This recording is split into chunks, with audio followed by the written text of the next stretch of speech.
Oh, Jode. Oh, Jim!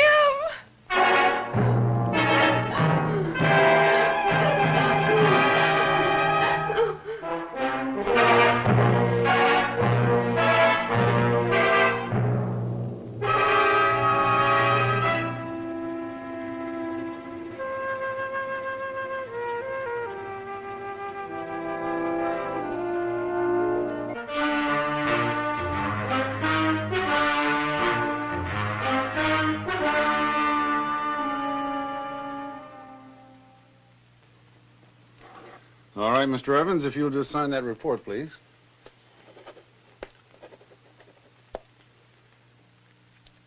I don't understand how it happened. Not around here. I thought that when we left the apartment, we'd be safer.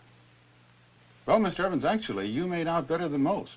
The doctor says your wife's going to be all right, and all you lost were a few small items and a little cash. But this thing is getting worse. What can we do? Well, it would help if everybody had a home burglary inspection. A burglary inspection? What's that?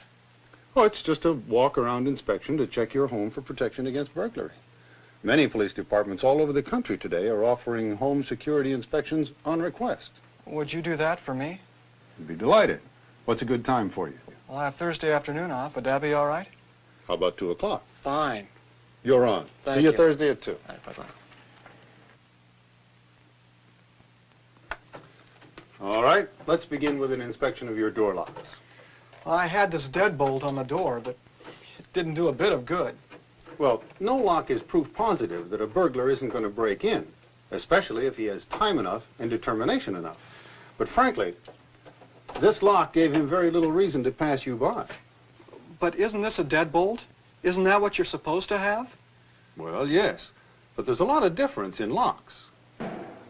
Now, I recently saw a demonstration using a number of different deadbolts of different brands.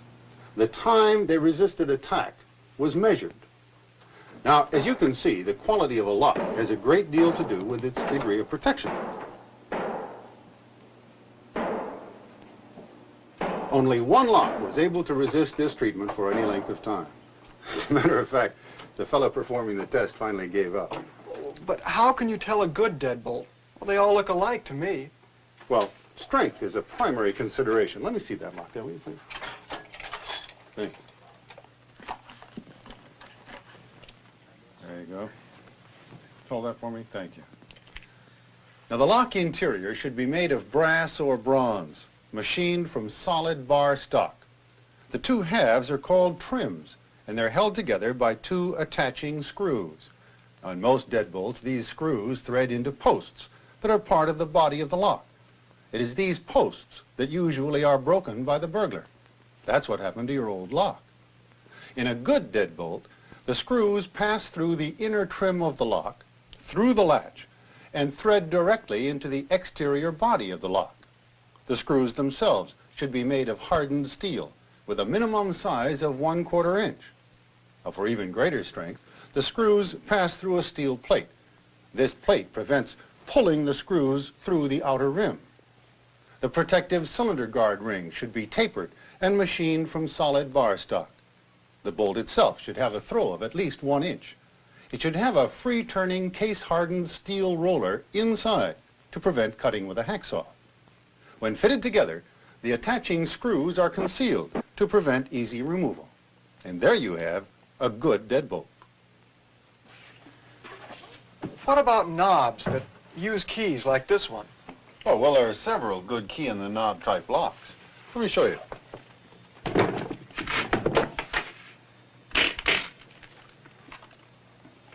Now look at this. They should be of heavy construction, and the latch should have a guard bolt or a plunger like this that locks the bolt in place so that it can't be forced back by a strip of celluloid or plastic, like a credit card. Now, this is called a deadlocking latch. But no key-in-the-knob lock can provide the protection of a good deadbolt. Even this door should have a deadbolt. What's to prevent a burglar from breaking the glass, reaching through, and then unlocking the door? Well, burglars generally don't like to make that much noise, especially the sound of breaking glass. But just to be doubly safe, You should have a double-cylinder deadbolt anytime you have glass within 40 inches of a lock. The use of a double-cylinder lock also keeps a thief who may have gained entrance by another means from carrying out all your large household items. But let me caution you, a spare key should be hidden near the lock inside so that in an emergency, you can let yourself out fast. I see what you mean. Looks as though that's a very thin partition in the bottom half of this door. Is that bad? Well, it's a security hazard. Thin sections and hollow core doors are security risks. They're very badly built, easy to penetrate. You can practically put your fist through them. Solid core doors should be used on all entrances. Now, hinges are another security point. Yours are inside, but if your hinge pins were on the outside of the door, they can easily be removed, and then the door can just be lifted off. Now, there are hinges that have pins that can't be removed, but the ordinary homeowner can provide his own door security by pinning. Now, this consists of removing 2 screws and inserting a bolt or a metal peg in the door so that when the door is closed, the peg fits in a hole in the frame. The door can't then be lifted out by removing the hinge pins. Now, another vulnerable area in most homes is windows. I thought you said burglars don't like to break glass. Well, they don't, and they don't have to, and they're so easy to open. That latch wouldn't even slow down a burglar. What can I do? Well, one good way to secure this type of window is to drill a downward slanting hole through the top of the bottom window, partway into the bottom of the top window. Then inserting a strong nail or a pin, like that. Now the window can't be lifted or jimmied open, even if the latch is forced. Now watch. Sliding windows can be easily lifted out of their grooves and removed, unless they're properly adjusted. Adjustment is made by loosening the screw, locking the roller on each end, allowing the roller to be raised and removing the slack. If the window is not adjustable, you can insert screws in the top channel to prevent lifting.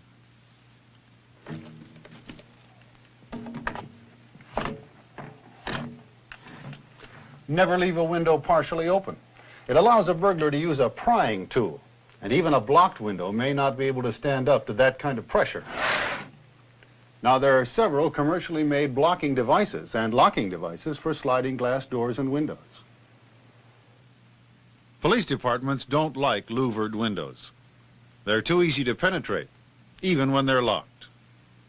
And as I told you before, whenever you have glass in a door within 40 inches of the lock, use a double-cylinder deadbolt. What about casement windows, like these? Oh, they're fine. They can usually be secured so long as the locking latch is operating properly and there isn't too much play in the mechanism. I like mine because it stays rigid even when the window's open for ventilation. Well, leaving a window open is a dangerous practice. As I explained before, every time a burglar can get leverage, he can easily pop a window or even a door. And from the outside, this window could be wrenched off with your bare hand. Yeah. If you have a lot of free play in your casement window, the crank mechanism unit must be replaced. Now, they're not very expensive, and you can do the job yourself.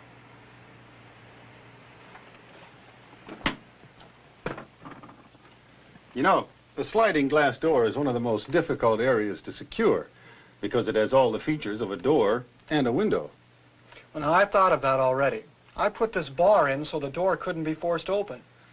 Yeah, that's very good. But But what? the door can easily be lifted off unless you've installed pins or screws as you would in a regular window. The locking mechanism on sliding glass doors is very easily forced, but there are doors available that have much more secure latches. This one, for example, has a laminated, hardened steel latch that resists sawing or jimmying. The catch is reinforced with a steel strike plate to prevent peeling. There are also a number of good locking mechanisms on the market. Some of these are designed for securing with a padlock, which you can key to your regular house key. And interior locks like these prevent the thief from walking out with large items. I use this closet for storage of my tape recorders, cameras, and other valuables. I've been thinking of turning it into a strong room. Well, an interior strong room is a good idea, but I wouldn't recommend this closet. It's too difficult to secure double doors. Now, any single door closet with a good lock makes a convenient strong room. So be sure you pin the hinges. Now, double doors like this can be secured by installing flush bolts at the top and at the bottom of the dummy door. Then, when the door is closed, it is secured in such a way that no one can get to them. By the way, I want to thank you people for recovering this equipment so quickly. You really did a fine job. Well, thank you. But you had quite a bit to do with their quick recovery yourself. You see, if you hadn't inscribed your valuable articles with your driver's license number, you would have had a hard time identifying them. And the rule is, we can't give up recovered merchandise without identification. Now, if you haven't already done it, you might use this booklet to record the serial numbers of the valuables that you haven't marked. Well, thanks, I will.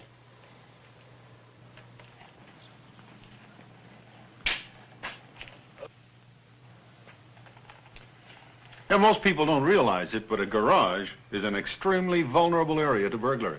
How do you mean? Well, take this open door. A burglar cruising along the street looks in and sees the car's gone, knows that probably nobody's home. Come to think of it, this door was open on the day it happened. I think what I'll do is get one of those electronic door openers. Well, they're good. It's best to use one with multiple frequencies. Once the burglar's inside, most garages provide him with a pretty fair selection of tools. If the garage has a connecting door to the house, he can work completely concealed from the street. And for some reason, people will put very cheap or ineffective locks on the connecting doors. Well, Mr. Evans, you'll be glad to know that you're not all wrong. This is a very good solid core door and a good lock. Well, I'm glad I've got something right. Well, don't forget to install a deadbolt and pin the hinges, because this door goes right into your home.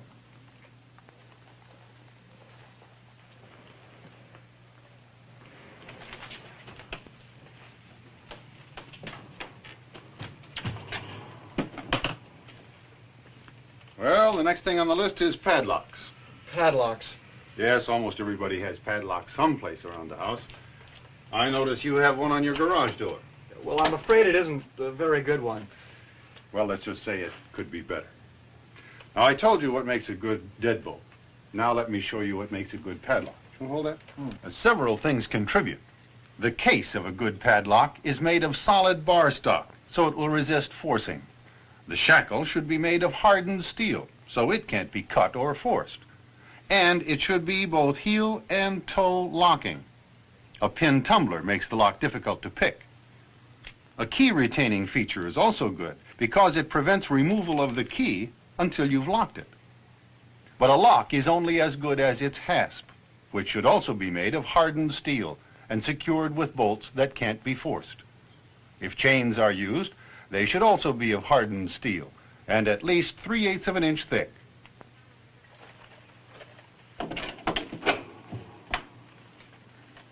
Now, a center top-mounted hasp on your door that could be latched from the inside would give you greater security when you were at home. And another hasp and lock on this side. Even I could get through there.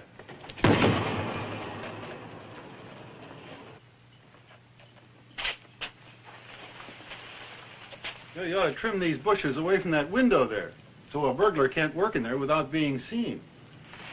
That's why high, solid front fences aren't recommended. I see. And I bet that entranceway is pretty dark in there at night. I guess most of the place is. You know, some of the cheapest and best protection you can buy is good lighting, inside as well as out. Smart people leave a light burning when they're away. By putting it on a timer, it'll come on when you want it to. And it doesn't do any harm to leave a radio on. The little electricity that's used is well worth the protection. Make sure all your doors and windows are locked before you leave. If you're going to be away for any length of time, have all deliveries stopped. Have a friend or relative pick up your mail.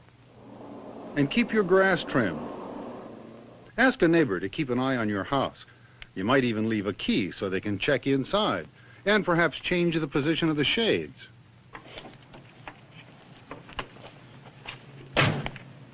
If everyone did all those things, I mean had a home burglary inspection, would it really help to cut down on crime? We know it would. According to our statistics, a burglary is committed every 28 seconds. And the main reason for this is because people help the burglars. If every home had so much as good locks and used them, it would help the problem tremendously. Well, I certainly want to thank you for opening my eyes. Glad to do it. And I think that any police department around the country would give anybody a home security inspection if they just ask for it. Crime prevention is easier on us and better for you. I can testify to that. Well, Mr. Evans, here's your list. Now, don't wait too long before you implement those changes. You know, just because you've been hit once doesn't mean you're immune. Any questions? No, I don't think so. Then you know what to do. Sure do. Thanks again.